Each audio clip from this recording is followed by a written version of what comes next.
la recherche de plaisir pour plaisir, l'hédonisme et le démonisme. Alors, le démonisme, j'ai vu que, Jérôme, tu vas parler d'eudémoniaque, toi, plus ou moins. Voilà, une illustration, ce sera parfait, parce que moi, je ne comptais pas spécialement beaucoup vous en parler. Voilà. Mais c'est vrai que c'est... dans ces courants, si on veut être très très schématique, mais c'est un peu pour vous poser un peu un cadre de réflexion, l'hédonisme, ce serait un bonheur très...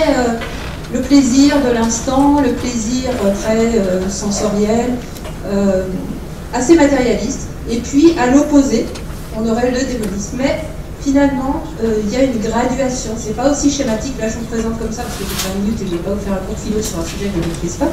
Et ça vous donne un peu des repères. Et entre les deux courants, je dirais, entre une forme de matérialisme et puis un bonheur qui serait plutôt lié à des formes d'abstraction, à la raison, on aurait l'épicurisme. Donc vous avez ces courants déjà plusieurs siècles avant Jésus-Christ, hein, donc ça fait un moment qu'on se pose la question du bonheur. Et puis ça a été repris bien sûr par d'autres courants depuis. Alors, dans la notion de bonheur, et ce dont je ne parlerai pas aujourd'hui, c'est la question de la douleur. Parce que c'est quand même assez compliqué d'être dans le bonheur ou le plaisir quand on est douloureux, quand on est dans la douleur, qu'elle soit physique ou une douleur psychologique ou morale. Et ça, je dirais que tous les courants se retrouvent là-dessus. Le bonheur, c'est quand même quand on a un état de quiétude, un état sans douleur, que ce soit une douleur morale ou une douleur physique. Donc il y a aussi, dans cette notion de bonheur, le fait d'éviter la douleur. Mais ça, c'est tout un autre champ. Et puis, dans les courants, même si des fois on les oppose, il y a même le lien avec la nature qui reste très important, que ce soit pour les épicuriens ou les eudémonistes. Alors, quand j'ai fait cette présentation, elle va être un peu décousue, mais je me suis dit, je vais me faire plaisir, j'ai pas envie de faire un truc très structuré, parce que mon esprit, en réalité, n'est pas très structuré de manière spontanée. Donc, je me suis laissée porter par le sujet. C'est pour ça que vous allez rien comprendre, mais c'est vrai. Moi, je me suis fait plaisir. Alors, Françoise Combe, c'est une astronome, astrophysicienne, et elle était interviewée sur une radio, et elle disait, elle parlait de cette peinture, parce que dans son bureau, il y a plein de peintures. Déjà, elle parlait du bonheur, la forme abstraite, l'art, le visuel. Et elle dit, ce qui me touche chez Renoir, c'est cette touche vibrante dans sa peinture. Il représente la joie de vivre. Et lorsque je la regarde, cette œuvre me remonte tout de suite le moral. Et on voit déjà dans sa phrase, il y a beaucoup d'éléments qui touchent à des aspects du bonheur. Il y a une touche vibrante, donc il y a quelque chose de très sensoriel. Ce qui vibre, c'est du sensoriel. Il y a la joie de vivre, donc là on fait appel à d'autres concepts, plus des émotions, la joie. Et puis ça lui remonte le moral, et là on fait pas. Donc il faut plutôt appel à la notion d'affect. Et vous voyez simplement, autour d'une peinture, elle livre déjà tout un tas de messages et de façons d'aborder le bonheur. Et je trouvais intéressant de livrer sa représentation. Alors vous verrez que beaucoup de personnes, dans la notion de représentation du bonheur, ils mettent souvent des scènes sociales. Et bien ça, c'est pas forcément le cas pour tout le monde, et pas encore moins, parfois, pour certaines personnes avec autisme, pour lesquelles la scène sociale, le déjeuner sur l'herbe et le repas qui s'attarde à l'infini, parce que là, ça met vraiment en fin de repas, c'est pas le meilleur moment. Mais chacun son bonheur. Alors ça tombe bien, vous étiez vraiment trop à la page. C'est pas possible. C'est le bac de philo 2023. Le bonheur est-il affaire de raison? Ça, c'était les sujets de philo. Mais en fait, vous avez trop. Le programme était sorti avant. Hein? Vous avez eu les sujets. D'accord. Donc, le bonheur est-il affaire de raison? Vous irez voir, il y a plein de corrigés sur Internet et vous pourrez essayer de voir si vous auriez eu une bonne note au bac de philo. Pas facile pour des jeunes là qui sont quand même pas mal en train de souffrir de les appeler à la question du bonheur est une affaire de raison. Ils sont là, vivement les vacances. Pas facile. Alors, donc, comme je parcourais cette réflexion sur le bonheur, je me suis dit, bon, je suis médecin, je vais faire un truc sur les molécules, les hormones du bonheur. Et je tombe sur un super reportage de France Bleu, chaîne de grande écoute, radio de grande écoute, sur le bonheur. Et je me suis dit, bah voilà, j'ai qu'à leur faire passer un petit extrait, et hop, ce sera fait. Donc.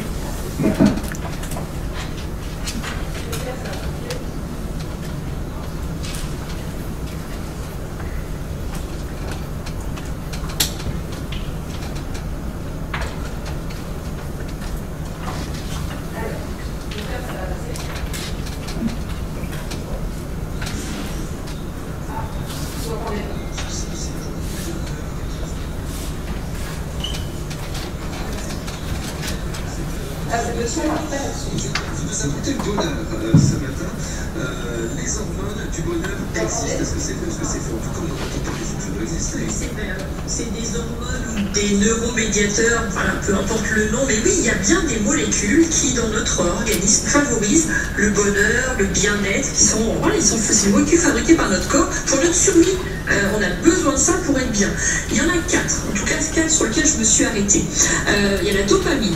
La dopamine, c'est l'hormone de la réussite et de la récompense. Donc comment on va favoriser ça pour notre bien-être? C'est justement en prenant conscience de la réussite, de ce qui nous fait du bien, quand on se répète ça régulièrement.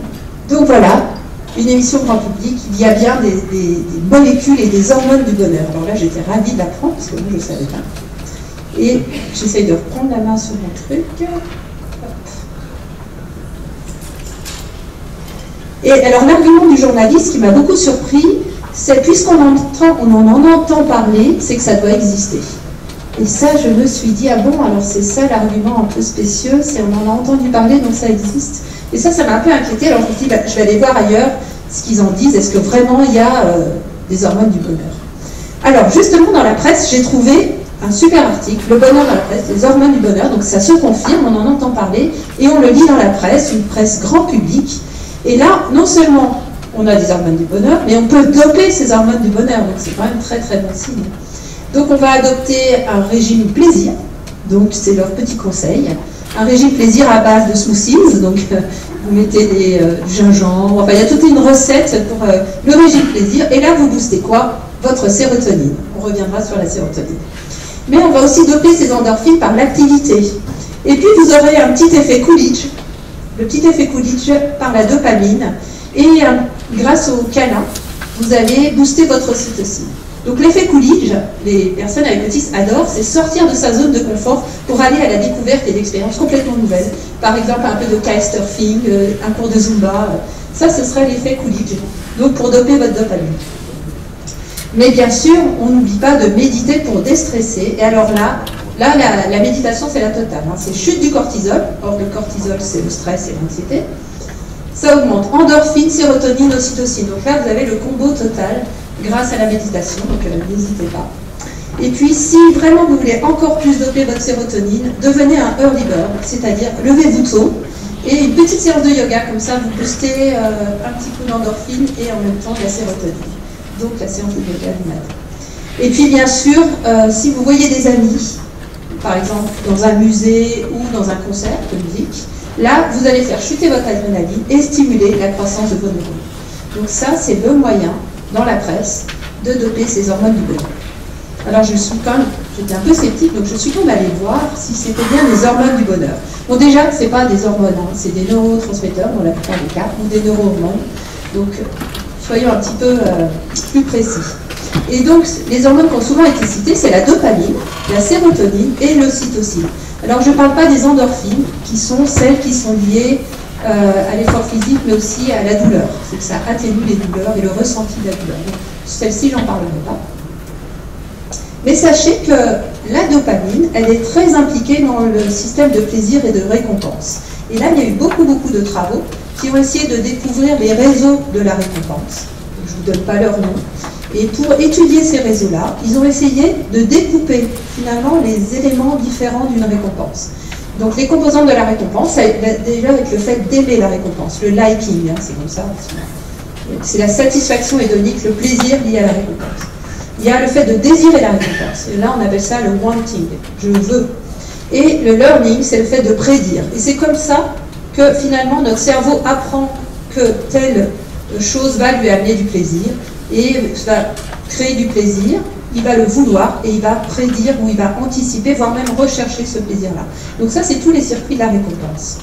Et donc c'est pour ça que la dopamine a beaucoup intéressé pas mal de chercheurs dans tout ce qui est addiction, mais aussi par rapport à la recherche de plaisir, par rapport à la dépression et au manque de plaisir, parfois, que peuvent ressentir, ou défaut de plaisir, ou perte d'élan vital, on appelle ça dans la dépression.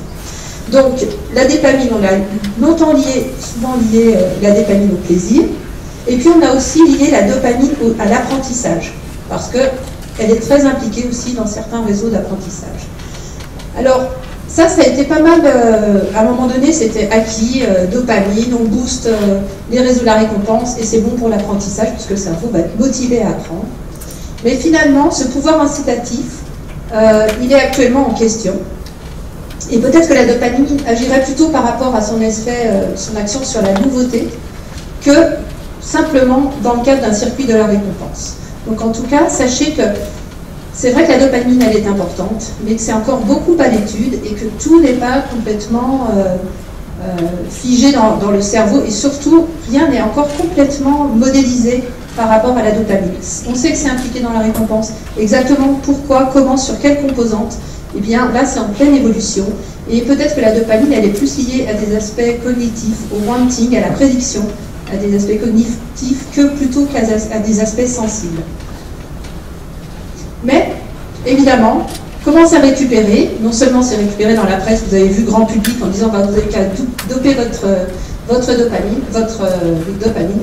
Et là aussi, le succès vient du juste niveau de récompense. Et là, on voit comment quelques travaux de recherche, qui sont importants, sont complètement détournés, finalement, au service du succès.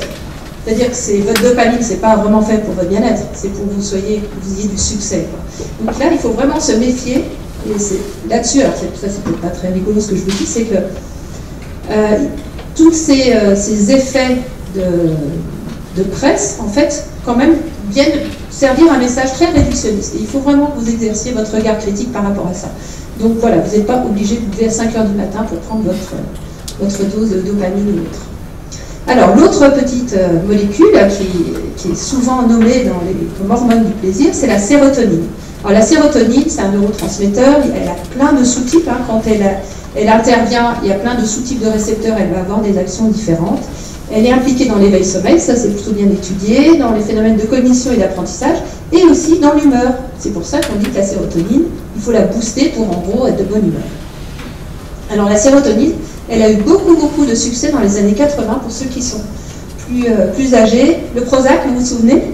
La pilule du bonheur. Alors là, donc c'était le Prozac, maintenant qu'on appelle fluoxétine, c'est vraiment un des premiers inhibiteurs de la recapture de la sérotonine. Donc un inhibiteur de la recapture, en fait, augmentait l'effet de la sérotonine et le taux de sérotonine dans la synapse. Donc c'est pour ça qu'un inhibiteur pouvait avoir un effet finalement positif.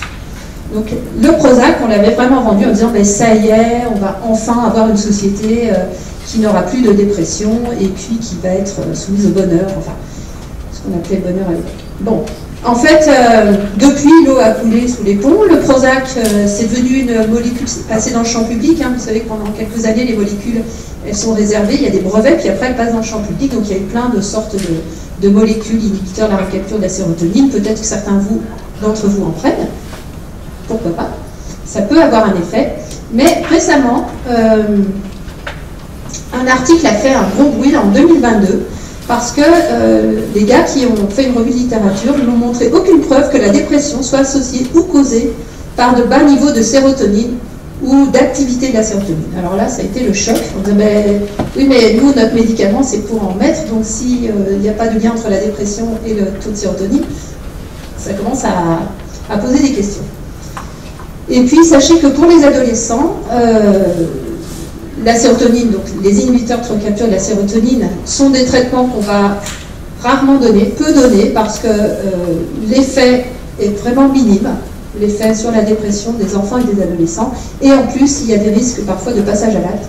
Donc, c'est des molécules qu'on va pas du tout donner en première intention, mais plutôt parfois en complément de psychothérapie. Donc la question de la sérotonine et de la pilule du bonheur, ce qu'on appelle la pilule du bonheur, et le lien avec la dépression, il est actuellement remis en question, et c'est ça l'intérêt, je dirais, de l'approche scientifique, c'est qu'il y a des hypothèses, elles sont étudiées pendant quelques années, puis d'autres éléments de données de la science permettent de contredire, d'avoir le débat. Donc je ne dis pas que la sérotonine n'a pas de lien, aucun lien mais avec la dépression, mais ce qu'on croyait comme acquis a pu être remis en question. Alors, donc le débat, justement, par rapport à cet article qui disait il n'y a aucune preuve que la dépression soit associée ou causée par le bas niveau, il y a un gars, Jacobson, qui dit mais non, peut-être que vous interprétez mal vos données, et c'est ça l'intérêt, c'est vraiment le fait qu'il y ait un débat. Et puis évidemment, c'est l'ocytocine. Là, vous allez beaucoup vous y intéresser parce que l'ocytocine a été retrouvée parfois avec des variations de taux d'ocytocine pour les personnes autistes. Il y a des traitements à base d'ocytocine qui ont été proposés aux personnes autistes en phase d'essai clinique. Et donc c'est une hormone qui a eu beaucoup de... qui a encore... Enfin, une hormone, je peux celle-ci c'est une hormone pour le coup, qui a beaucoup de succès. Alors sachez que l'ocytocine, elle est impliquée dans beaucoup de choses. Elle est anti-inflammatoire, elle est antioxydative, etc. Donc, et puis c'est l'hormone de la lactation, c'est une hormone qui est déclenchée au moment de l'accouchement. Elle a vraiment un tropisme assez important. Mais ce qui nous intéressera ici, dans notre cadre du bonheur, c'est que l'ocytocine serait l'hormone de l'amour. Hein. C'est ce qu'on voit des fois dans certains articles. Alors, l'ocytocine, du filtre d'amour aux médicaments. C'est quand même assez accrocheur comme titre. Donc, par les regards échangés, le toucher, le baiser, l'orgasme et nos interactions sociales, laissons monter l'ocytocine qui est en nous. Je vous propose de laisser monter votre ocytocine aujourd'hui. Quel genre de journal écrit ça? Je sais pas. Femme actuelle? Allez-y, Femme actuelle. Alors, l'ocytocine, dans son interview, parce que la dame interviewe un chercheur, le journaliste dit « L'ocytocine est donc l'hormone de l'amour ?» Non, le prétendre serait un raccourci abusif. Oui, mais c'est quoi le titre? Ocytocine du filtre d'amour aux médicaments? Il y en a qui ne se gênent pas sur les raccourcis. Le gars, dans son article, il dit non, ça n'a rien à voir, ce serait complètement un raccourci abusif. Mais la journaliste affiche en grand l'ocytocine carrément filtre d'amour. On va vraiment loin, c'est même pas l'hormone de l'amour, là, c'est le filtre. Ça, c'est très vendeur. Et qui c'est qui est vendeur comme ça? Ce n'est pas un actuel, c'est le journal du CNRS. Youpi! Bravo! Donc, ils ont vraiment besoin de récolter des fonds, les pauvres chercheurs. Et le journal du CNRS est là pour vendre du concept aussi, avec un magnifique bébé, parce que si vous avez une photo de chaton et de bébé, vous êtes sûr que vous faites des likes et des vues. Voilà, donc, bon, c'est un peu vache pour notre collègue Marcel Hibert, qui est un très bon chercheur, mais voilà. Vous voyez comme son discours est détourné. Non, ça n'a rien à voir, c'est pas l'hormone de l'amour, mais non, c'est le fil de l'amour, c'est pas grave, allez, ce que tu peux dire, mon gars, ça va t'aider. Alors, bon, les effets de l'ocytocine, en plus, c'est compliqué, parce que selon les événements de vie qu'aura eu une personne, l'ocytocine va avoir un effet différent, peut être plus, avoir un effet plus important à la fois sur son récepteur, et si on a eu des stress auparavant dans notre vie. Donc finalement, notre niveau d'ocytocine, il est aussi en fonction des expériences qu'on a vécues par avant. Donc c'est compliqué à doser. Alors juste, l'ocytocine en spray nasal, j'ai mis un frais nasal, bon, j'ai fait une petite erreur. Aucune preuve à ce jour, donc arrêtez de vous faire des shoots d'ocytocine, vous n'allez pas devenir plus empathique avec ça. Aucun élément de preuve d'efficacité sur la théorie d'esprit, ni l'expression des émotions en population clinique ou témoin. Il peut y avoir un effet sur la reconnaissance des émotions de base, mais surtout la peur et la colère, mais chez des sujets sains uniquement. Donc, bon, je ne sais pas trop l'utilité.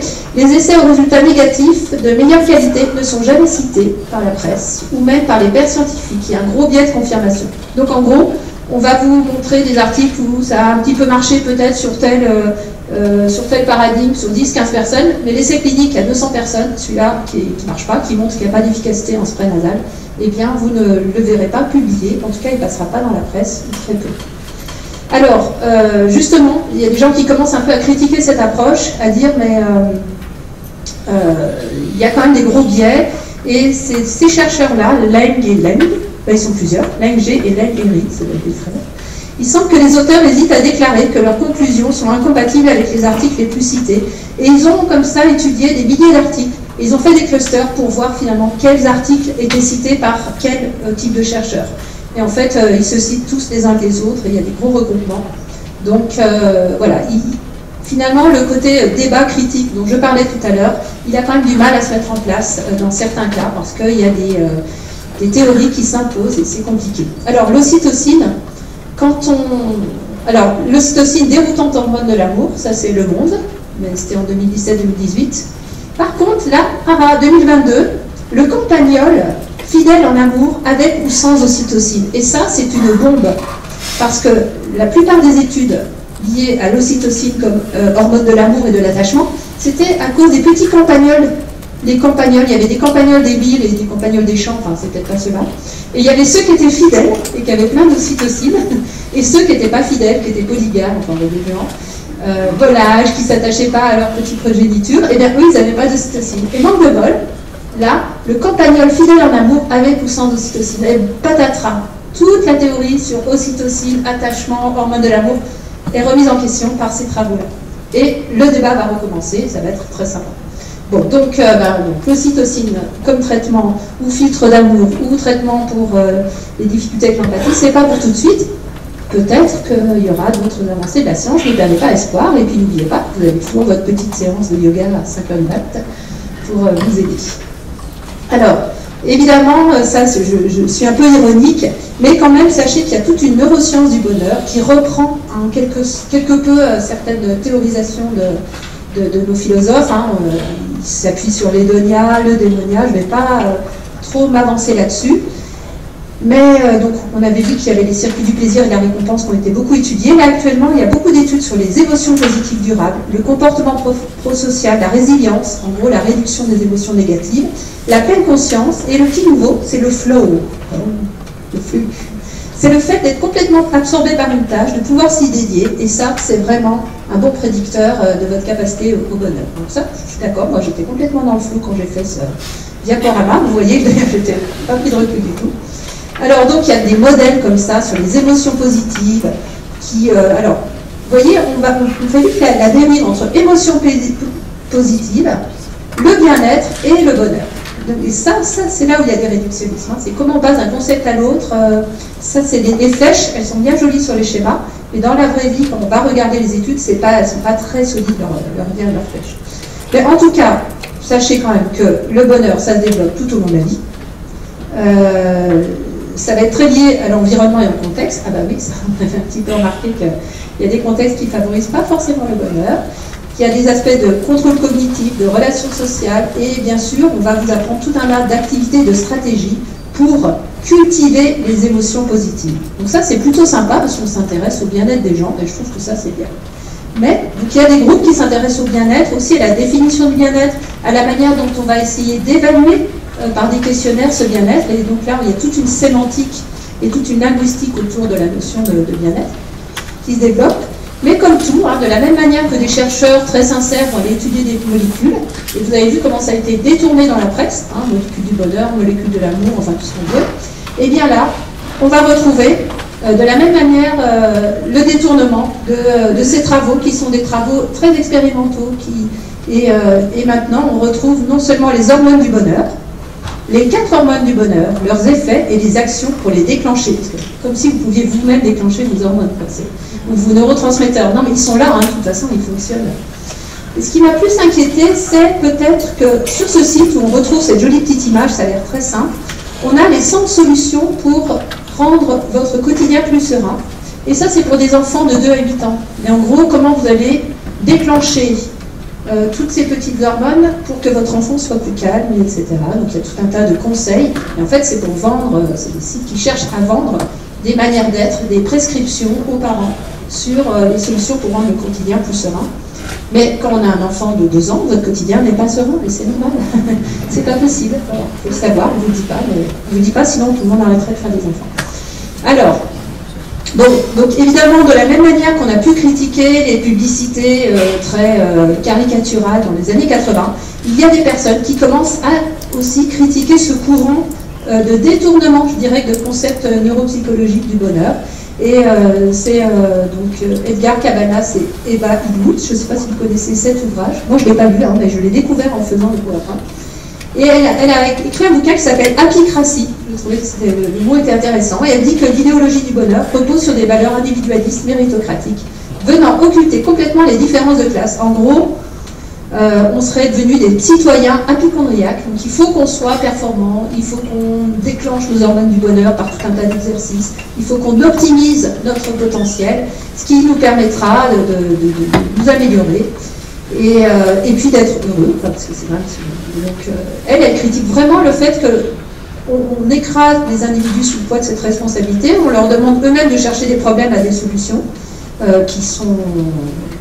alors qu'il y a des solutions qui ne leur appartiennent pas, il faut bien le dire. Et donc, elle critique le fait qu'on va hyper responsabiliser l'individu, mais en fait, en même temps, on va dédouaner le système et on dépolitise les enjeux économiques et politiques. En gros, si je reprends, et ça je me suis dit, ouais, c'est un peu quand même, elle exagère, ça fait un peu rebelle, hein. Elle n'est pas contente, quoi. Franchement, les gens ils s'occupent de leur bonheur, c'est très bien.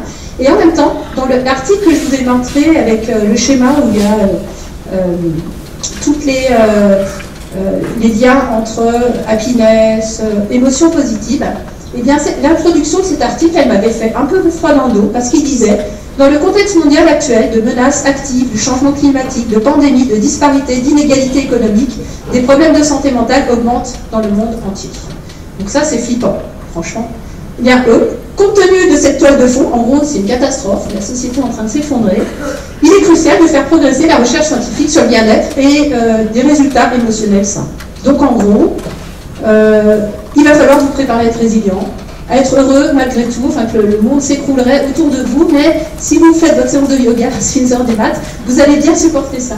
Et ce qu'elle critique, Eva Illouz, c'est qu'en gros, il faut absolument plutôt s'attaquer aux problèmes qui sont des problèmes de société, des problèmes politiques, plutôt que d'essayer de tout le temps recentrer le sujet sur soi. Ça empêche qu'on a le droit de le faire, mais qu'il ne faudrait pas détourner ça, alors qu'il y a des vrais enjeux sociétaux et que ce n'est pas les séances de yoga du matin qui vont les résoudre. Voilà. C'était pour terminer là-dessus. Ah non, je voulais terminer sur une note positive. La pub, c'est pas si bête. Regardez les pubs de Scrum que j'ai trouvées trop marrantes. Il faut les faire en anglais pour que ce soit rigolo. Ça, c'est Caterpillar et Carrot. Voilà.